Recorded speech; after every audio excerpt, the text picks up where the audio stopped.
પોતપોતાની સમ્યક માત્રામાં ભેગી થઈ હોય એને તીર્થ કહી શકાય. અત્યારે કળિયુગ છે. કાળ અને મારું તમારું મન બંને મલિન છે. એવા સમયે થોડોક ફેરફાર દેખાય, પરંતુ મૂળ ધારણા જો છે તીર્થની, તે એક. તીર્થ એને કહેવાય જે વિસ્તારમાં ચારે બાજુ પર્વતો હોય. આદિ તીર્થ આ પહેલી વસ્તુ સ્થાપિત કરે છે. પર્વત સાધુ અને સંતનું પ્રતીક ગણાય છે. રામચરિત માનસના કિષ્કિંધા કાંડમાં એમ લખ્યું છે, બુંદય ઘાટ બુંદય ઘાટ બુંદ અઘાત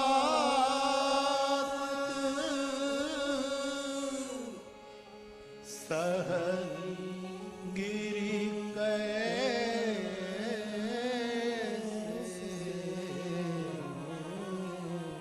અખલ કે બચન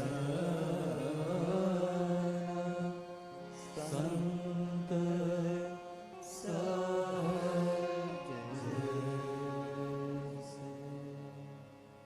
ભગવાન રામ લક્ષ્મણજીને કહે છે, લક્ષ્મણ, આકાશમાંથી પડતો વરસાદ અને એના આક્રમક બુંદ આ પહાડો કઈ રીતે સહન કરે છે, જેમ કોઈ દુર્જનના વાક્યોને કોઈ સાધુ સહન કરતો હોય. આવું વર્ષા ઋતુના વર્ણનમાં એક પંક્તિ. એટલે પર્વતો એ તપસ્વીઓનું પ્રતીક છે. તપસ્વીની મારી નિજી વ્યાખ્યા એ પણ મારા માટે જે બધું સહન કરી લે એનું નામ તપસ્વી. એટલા માટે હું સમજીને, મને ખબર છે, જવાબદારીપૂર્વક બોલું છું, જ્યાં પર્વતો હોય એને તીર્થનો દરજ્જો મળે છે. પર્વતાહ નદ્યાહ, બીજો સવાલ છે. જ્યાં નદીઓ, જળ તત્વ, જળને તીર્થ જ કહેવાય છે. જળ માને તીર્થ. વિષ્ણુપાદોદકમ તીર્થમ જઠરે ધારયામ્યહમ, આમ કહીને આપણે કોઈના ચરણામૃતને ધારણ કરીએ. જળ તીર્થ છે. જ્યાં નદીઓ હોય, સરોવર હોય. આજે પણ આ વિસ્તારમાં વરસાદ ઘણો પડે છે. યદ્યપિ ખડકાળ પ્રદેશ છે એટલે પાણીનો સંગ્રહ નહીં થઈ શકતો હોય, એટલે થોડી પાણીની તંગી પણ અહીંયા વર્તાતી હશે દેશકાળ પ્રમાણે. પરંતુ નદીઓ જ્યાં વહેતી હોય, સરોવર હોય, અથવા તો આજના કાળ પ્રમાણે જ્યાં ચેક ડેમો હોય, એક નવા તીર્થો આપણે ઊભા કર્યા હોય, પાણીનો સંગ્રહ કર્યો, એ તીર્થ છે. અહીંયા એ પણ છે. આજકાલ પાણીની ખેંચ છે. આ બધી વ્યવસ્થા કરવામાં પણ ટેન્કરો દ્વારા બધું પાણી લાવવું પડે છે, કારણ કે પરિસ્થિતિ છે દેશકાળ. પરંતુ આપણો શબ્દ આદિ તીર્થ છે.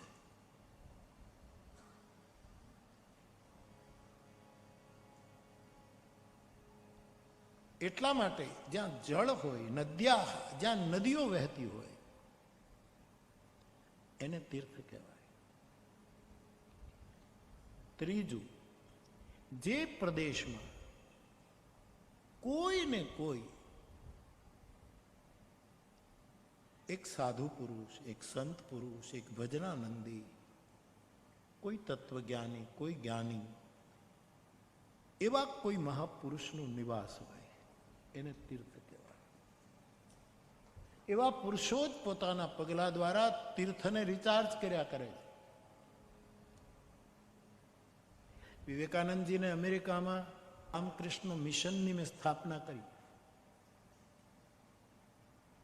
એટલે જીસસ સાથે મને પ્રેમ છે. પરંતુ મહાશય, અમારા દેશમાં દર 10 વર્ષે કોઈને કોઈ સાધુ પાકે છે. અમારા શબ્દો નથી.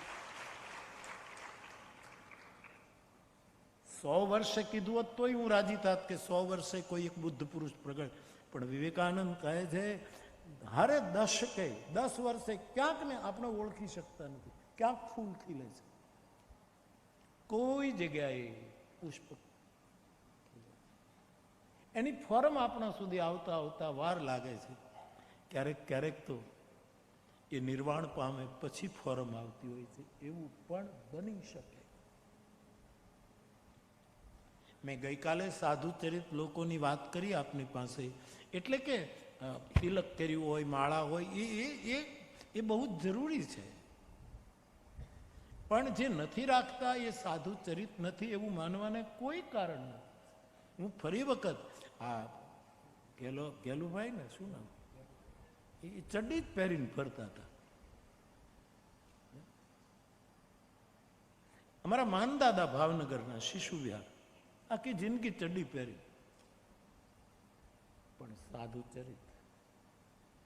જુગતરામ દાદા સાધુ ચરિત. અથવા કોના કોના નામ લઉં? આ ભૂમિ બહુ જ ફળદ્રુપ છે ભારતની, જ્યાં એક એક દશકે એક એક કોઈ ને કોઈ પ્રગટ થાય છે. જે પ્રદેશમાં કોઈ ને કોઈ પણ વેશમાં, કોઈ પણ ભાષામાં, કોઈ પણ રીતે એ તીર્થની પ્રતીતિ કરાવે છે. ચોથું, જે પ્રદેશમાં સમાજની આસ્થાને અનુરૂપ સનાતન ધર્મ અને વૈદિક પરંપરાનું કોઈ આસ્થા કેન્દ્ર છે એને તીર્થ કહેવાય. તમારા માઉલી છે, માતાજી બેઠી છે, ખાંડા ભગવાન બેઠા છે, અથવા તો તમે જેને સનાતન અને વૈદિક ધર્મ એની પર, કારણ કે સનાતન એ તો શાશ્વત છે, એમાં બધા જ આવી જાય છે. સનાતનનો સંવત્સર શોધવો મુશ્કેલ છે. સનાતન ધર્મનો સંવત્સર કયો, ક્યારે કયો, મુશ્કેલ છે. બ્રહ્માના સંવત્સર સાથે જોડી છે, પણ બ્રહ્મા પછી છે. આ તો શાશ્વત સત્યની વાત છે. સંવત્સર ક્યાંથી? આજે એક પ્રશ્ન મારી પાસે એ પણ છે કે બાપુ આ તમે માનસને સંવત્સર, આજે આ કથામાં કીધું કે અમારા માટે માનસ સંવત્સર ચાલે, વિક્રમ સંવત છે, ઈસવીસન સંવત છે, બધી છે, 60 પ્રકારના સંવતો છે.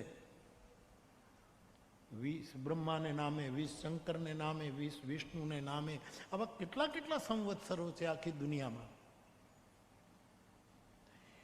તો વિક્રમ સંવત આપણે 2000 ને કેટલા વર્ષ ચાલે છે? 80. 2080 ગણાય ને શાસ્ત્રી બાબા? હા, 81. જે હોય બરાબર. માનસ સંવત્સર 1631 થી શરૂ થયું. પછી હવે ગણી લેજો. સંબત 1631 ત્યારથી શરૂ થયું. 1631 રામનવમીનો દિવસ, અને 17મી તારીખે રામનવમી આવશે. આપણે બેઠા આવીશું અહીંયા, પણ માઇલો હશે અયોધ્યામાં. વૈજ્ઞાનિક આદમીની 3 ટીમ કામે લાગી છે કે બરાબર 12 વાગે રામલાલાના કપાળમાં સૂર્યનું કિરણ આવશે. આજની ટેકનોલોજી કેવી રીતે બધું ગોઠવણ હશે, પણ બરાબર 12 વાગે ભગવાન રામના ભાલમાં સૂર્ય કિરણ. માનો સૂર્યદેવ એના જન્મની વધાઈ આપવા માટે, મારા કુળમાં થયેલા અવતારને તિલક કરવા માટે હું આવ્યો છું, એમ સૂર્યનારાયણ. એ રામનવમી આવવાની 17 તારીખ.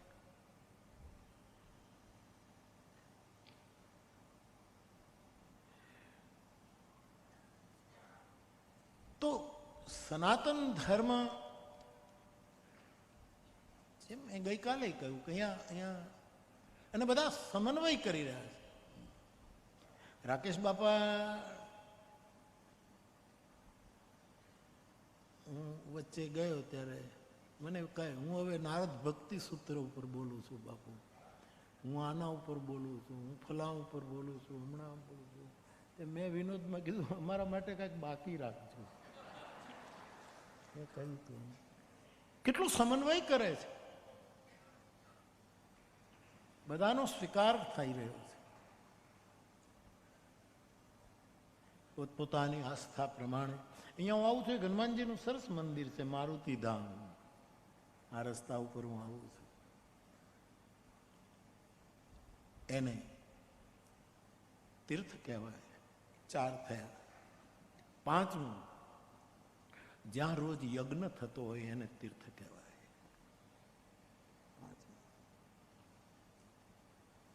આપ કહેશો કે અમને તો ગમ્યું કે આદિ તીર્થવાસી, તો આમાં પહાડો તો મગજમાં ઉતર્યા. પાણી ભલે ન હોય પણ વરસાદ બહુ પડે છે એટલે તીર્થ નક્કી થાય. અમારે ત્યાં અમારી આસ્થા પ્રમાણે દેવસ્થાનો છે, નક્કી થાય. અમારે ત્યાં સાધુ ચરિત લોકો છે. પણ યજ્ઞનું શું? આપ વીઘો 2 વીઘો ખેતી છે તમારા ફળિયાની આજુબાજુ, અને એમાં મોસમ આવે ત્યારે બીજા કોઈનો શેઢો વાઢ્યા વગર તમે જે બીજ વાવો છો એ યજ્ઞ છે. યજ્ઞ 5 હોય, 5 યજ્ઞ, પંચ યજ્ઞ, 5 યજ્ઞ, યજ્ઞ 5 હોય. શતપથ બ્રાહ્મણ કેટલી મોટી યજ્ઞની મહિમા ગાય. યજુર્વેદ, અથર્વવેદ, યજ્ઞ યજ્ઞ. અને તેથી અમારી કથાઓને પણ યજ્ઞ શબ્દ જોડવામાં આવ્યો. ભાગવતની કથા, દેવી ભાગવતની કથા, શિવ પુરાણ હોય, રામકથા હોય, તો બધા એને જ્ઞાન યજ્ઞ કહે કે જ્ઞાન યજ્ઞ ચાલે. યજ્ઞ જોઈએ. હું જ્ઞાન યજ્ઞને સ્વીકારીને કહું છું કે હું જે કહું એ પ્રેમ યજ્ઞ. મને જ્ઞાનની આપણી શક્તિ નહીં, આપણું ગજું નહીં, જ્ઞાનમાં આપણું કામ નહીં. કારણ કે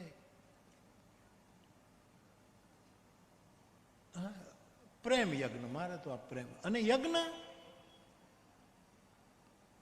આપ જે નાનકડી ખેતી કરો છો એ યજ્ઞ છે બાપ. કારણ કે યજ્ઞનું મૂળ વસ્તુ છે સ્વાહા, કંઈક આપવું.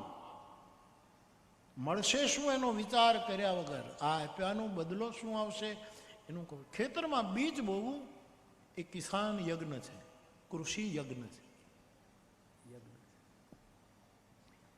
ભગવાન બુદ્ધને કોઈ એમ પૂછેલું કે તમે કાંઈ કરતા નથી, આ કપડાં પહેરીને ફરો છો ને બધાને ઉપદેશ આપો છો ને આનું પરિણામ શું? અમે તો ખેતી કરીએ છીએ ને જો ફસલ પાકે છે એમાંથી લોકોને અન્ન મળે છે, તમે શું? ત્યારે બુદ્ધે કહેલું કે હું પણ કિસાન છું, હું પણ કિસાન, મારા બળદ જુદા છે.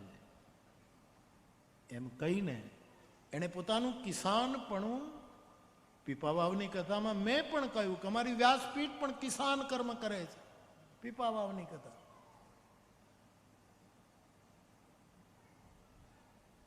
અહીંયા યજ્ઞ થઈ રહ્યો છે, યજ્ઞ છે. તમારે આંગણે કોઈ ભૂખ્યો આવે, કોઈ અતિથિ આવે અને તમે તમારા ઘરેથી એને ચોખાની રોટલી, નાગલીની રોટલી કે ચાળ, શાક કે ભાત કે દાળ, તમે ટુકડામાંથી ટુકડો એને આપો અને એ તમારી સામે એ પોતાના પેટમાં પધરાવે તો એ તમે કરેલો યજ્ઞ છે. અહમ વૈશ્વાનરો ભૂત્વા પ્રાણીના દેહ, એ યજ્ઞ છે. અને અહીંયા એ થઈ રહ્યું છે. આ રામકથાનો પ્રેમ યજ્ઞ તો છે, પણ પ્રસાદ, પ્રભુ પ્રસાદનો કેટલો મોટો યજ્ઞ ચાલે. ફરી એક વખત યાદ આપું કે કોઈ જમ્યા વગર નહીં જતા. કોઈ અતિશય આવશ્યક કામ હોય ને જવું પડે તો વાંધો નથી. અને જગુભાઈ 11 વાગે, 10:30, 11 તો જમવાનું શરૂ કરી જ દેવું. ભલે કથામાં ઓછા દેખાય પણ ભોજન તો કરે. પ્રસાદ એ યજ્ઞ છે. ખેતરમાં બીજ વાવવું એ યજ્ઞ છે. બીજાના પેટમાં અન્ન પધરાવવું એ પણ યજ્ઞ છે.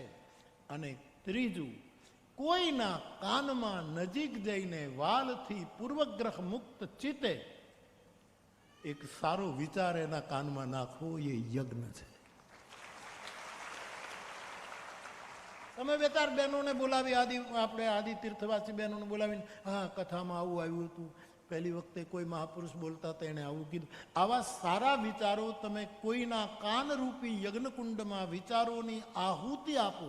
આપણે ત્યાં યજ્ઞમાં આહુતિ આપવાના 10 પદાર્થો બતાવ્યા, આમાં એક વિચાર પણ છે. તેલની પણ આહુતિ અપાય છે, ઘીની પણ અપાય છે, દૂધની પણ અપાય છે, જવતલ તો છે જ, ગેહું પણ છે. આ આહુતિમાં એક વિચાર દાન પણ આહુતિ છે.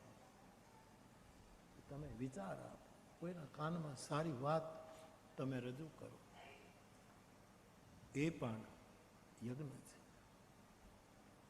અમારી વ્રજાંગનાઓ બોલી છે કે વક્તાઓ જે ભગવાન નામ લઈ અને શ્રોતાઓના કાનમાં ભગવત ચરિત્ર, ભગવત વિચાર, ભગવત દર્શન એ બધું એના કાનમાં કથા રૂપે પધરાવે છે, એ પણ એક યજ્ઞ છે. અમે કથા કહીએ એટલા માટે નહીં, પણ આવું જે કરે એ બધા ભૂરીદા જના, એ બધા બહુ મોટા દાનીઓ છે જે દાન આપ્યા જ કરે છે. તવ કથામૃતમ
એક વિદ્યાર્થી પ્રાઇમરી સ્કૂલમાં પોતાના વિદ્યાર્થીઓને સાચી સલાહ આપે, પ્રેમથી, દુલારથી, એ શિક્ષક યજ્ઞ કરી રહ્યો છે.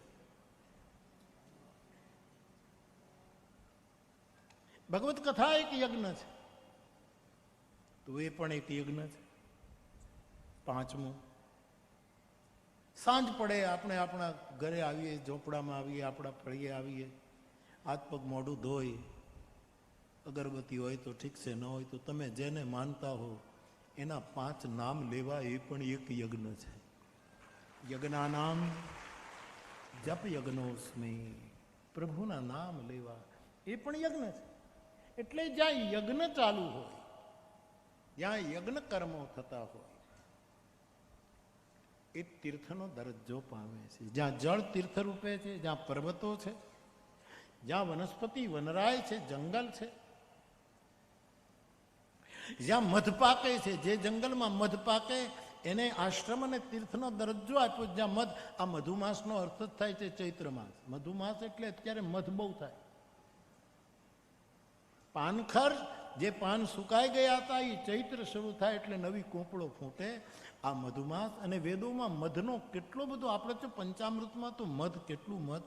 વિનોબાજી તો મધનો જ આહાર વધારે લેતા હતા, તોળી તોળીને મધ ખાતા હતા વિનોબાજી.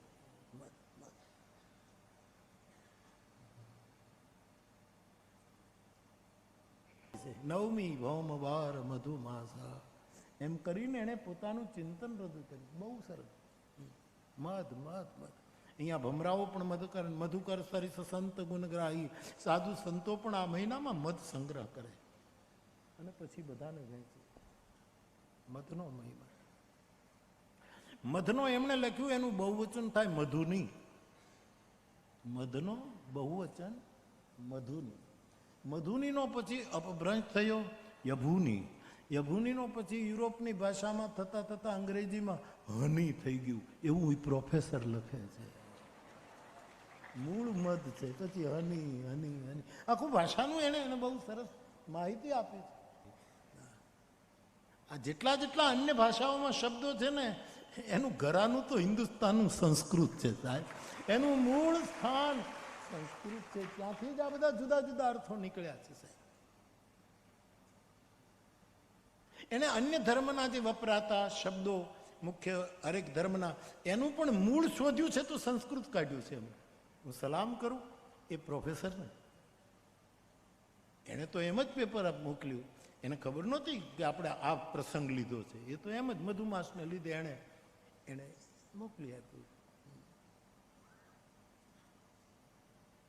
મને આનંદ થાય કે કથાના સંદેશા બધે પહોંચે તો છે.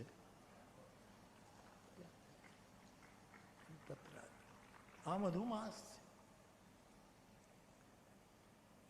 તો મધ બહુ પાકે આ સમયમાં. ઋષિમુનિઓ ચિંતન કરે છે, એ મધ એકઠું કરે છે આ મહિનામાં. રૂડું ચિંતન, વિચારકો, સર્જકો એ ચિંતન મનન કરે, મધ એકઠું કરે અને પછી ભૂરિદા જનાહા થઈને યજ્ઞ કરે. બીજાના કાનમાં એ આહુતિઓ આપે છે. તમે જેને માનતા હો એના એવા પ્રભુના નામ સાંજ પડે સવારે લે, એ પણ યજ્ઞ છે. એમ એવું ભગવાનના નામનો જપ કરવો એ યજ્ઞ, એવું ગીતા કહે છે. તો આવા તત્વો જ્યાં હોય છે એને તીર્થ કહેવાય. આવા પ્રદેશોમાં તો આદિ અનાદિકાળથી પર્વતો, વૃક્ષો, જલ સંગ્રહ, કોઈને કોઈ મહાપુરુષ, કોઈને કોઈ દેવસ્થાન, હું ને તમે આપણી રીતે ભગવાન નામ લેતા હોય, આવું બધું જ થઈ રહ્યું છે. એટલા માટે મેં સમજીને આપ માટે શબ્દ વાપર્યો છે. મારા આદિ તીર્થવાસી ભાઈ બહેનો, હવે ખાલી તમે મારા માટે ખાલી આદિવાસી નથી, આદિ તીર્થવા. હવે તમારી જવાબદારી વધે છે કે તમે ને તમે આ યજ્ઞમાં પાછો વિક્ષેપ નહીં કરતા. બીજા તત્વો વિઘ્ન કરે એ તો સમજાય, પણ આપણે ને આપણે ક્યાંક આપણા યજ્ઞને ન બગાડીએ એનું ધ્યાન રાખજો. આજુબાજુમાં જે રીતે જો ભાઈ, ધર્મ તો જેને જે પાળવો એ પાળે, એની પૂરી સ્વતંત્રતા હોવી જોઈએ. એને જે ગમે એ પાળે, આપણે શું તકલીફ. પણ પ્રલોભન આપીને, ભય બતાવીને, ચમત્કારો દેખાડીને ભોળી પ્રજાને ભોળવી અને પછી પોતાનો વિસ્તાર વધારવો એ સારું નથી. આજે 55 પરિવારો મારી પાસે આવવાના છે સાંજે, જેણે પાછા ઘરે આવી ગયા છે.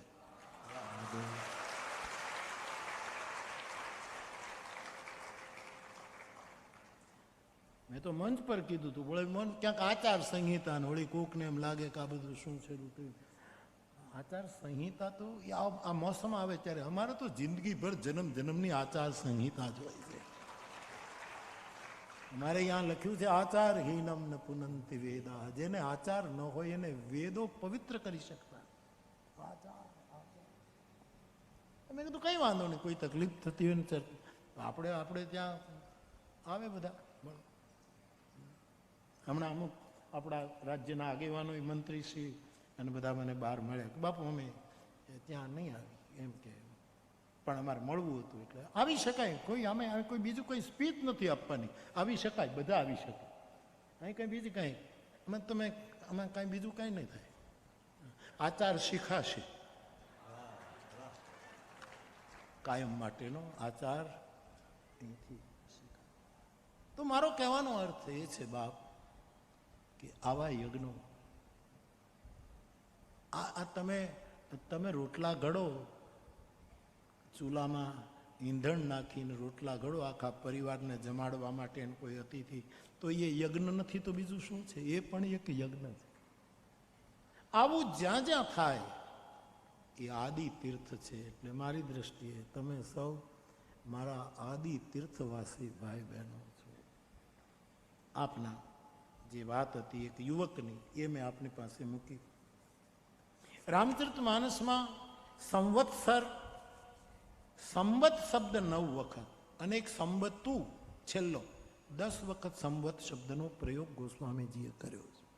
9 વખત સંવત સંવત સંવત સંવત, અને છેલ્લે ઉત્તરકાંડમાં સંવતું કહીને એ 10મો છે. બાકી 9 વખત સંવત શબ્દનો પ્રયોગ માનસ કરે. આ ખાલી જાણકારી આપણા માટે. તો આપનો એ પ્રશ્ન પતિ ગયો?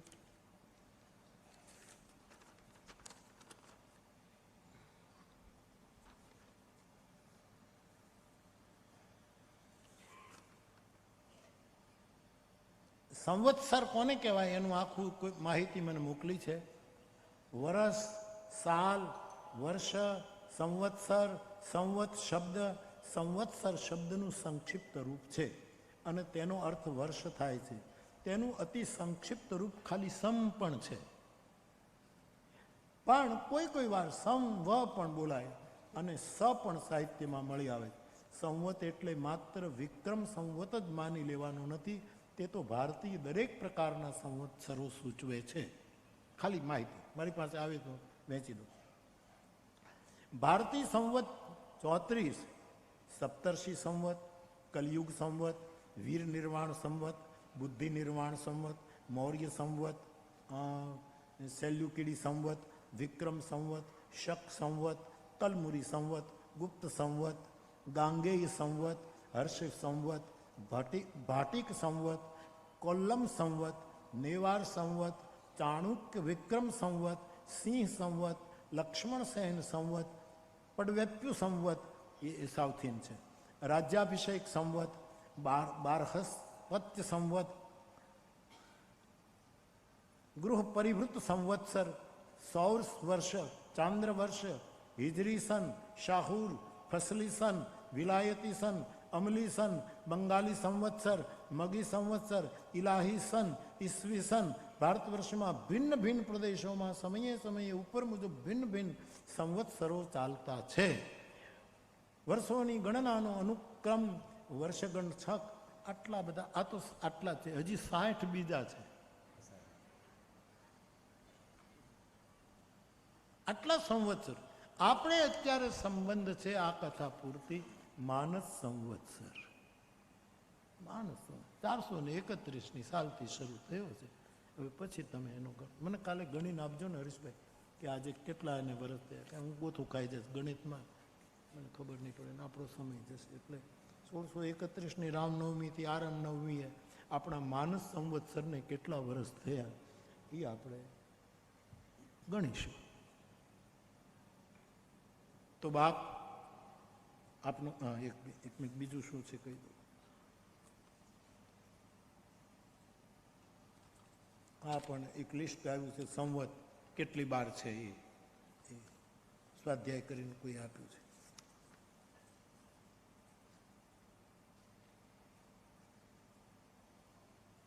હા તો મેં આપને કીધું કે છે.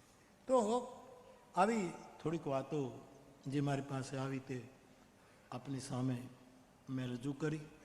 આઈએ ફરી એક વખત માનસ સંવત્સર જે 1631ની સાલમાં શરૂ થયું, આજે એના જેટલા વર્ષ થયા હોય તે એક બાર આ પંક્તિઓ, બીજ પંક્તિઓનો ગાયન.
માતાના નામે પણ સંવત્સર છે, જેનું નામ છે રક્તાક્ષી સંવત્સર.